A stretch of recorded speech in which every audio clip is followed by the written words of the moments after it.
Good evening. I am Dr. Francie Milazzo, facilitator of Sutter Gender Identity Support Group, and also member here of Trinity Cathedral. Welcome to all members of our community, families, friends, and allies to our 5th annual Candlelight Vigil in observance of Transgender Day of Remembrance. We express our appreciation for the generosity of Trinity Episcopal Cathedral and the gracious assistance of Dean Brian Baker, Reverend Canon Kathleen Kelly, in the use of this sacred space and the hall for our reception. For the collaboration of Ben and Rachel Hudson of the Sacramento Transgender Coalition for organizing the slideshow, memorial altar, and the list of names. For our musicians, James Clark, Spencer Hardy, and Ty Pulskamp. For our ushers and others who are assisting in preparing our reception.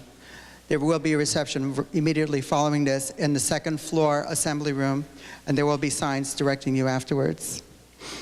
And also for our videographer, Karen Savage, who is preparing a video archive of this event. Above all, we thank each of you for coming to join us in this memorial. I wanted to bring your attention here to my right, to your left. There's a presentation board there. It has a list of names. These are the names that we know of all the people who are gender variant or transgender who died because of hatred or intolerance since 1970. And it's part of my homework every time we do one of these vigils to update this. And I have to say that in the past couple of years, I was feeling very encouraged that, for example, last year we only had 30 names of people who had been victims in the preceding year up to that vigil. And I was thinking, well, maybe we're finally starting to have an impact. Maybe all of the media coverage that we're having is opening up people's minds to understand that we are human, we are deserving of love, and we are deserving to live. But the list that we have for this year is 119. There is a lot of controversy, discussion, what is going on here. We still don't know the reason for this. Perhaps the raising of the awareness is also raising the reporting of these violent crimes that had not been reported before. Or perhaps there's also an increase of violence in our culture. This is just something to keep in mind.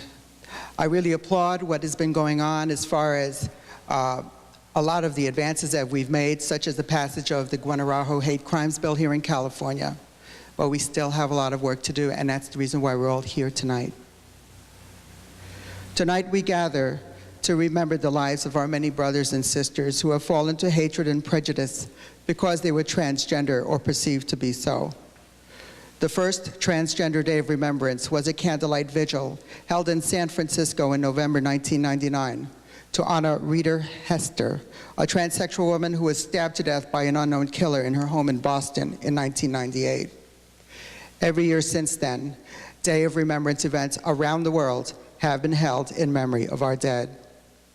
We hold a special place in our heart for Ruby Molina, whose portrait is here before us. Ruby chose to engage her life as she knew how, braving the scorn and ridicule that she suffered from those who would not understand her. Finally, at the hands of such as these, she paid the ultimate price of her life. Today, we bring our love for Ruby and our other fallen brothers and sisters to keep their memories alive in our hearts, to take courage from their example, and to never let die our struggle and the light of our hope for a safe and welcoming world for all.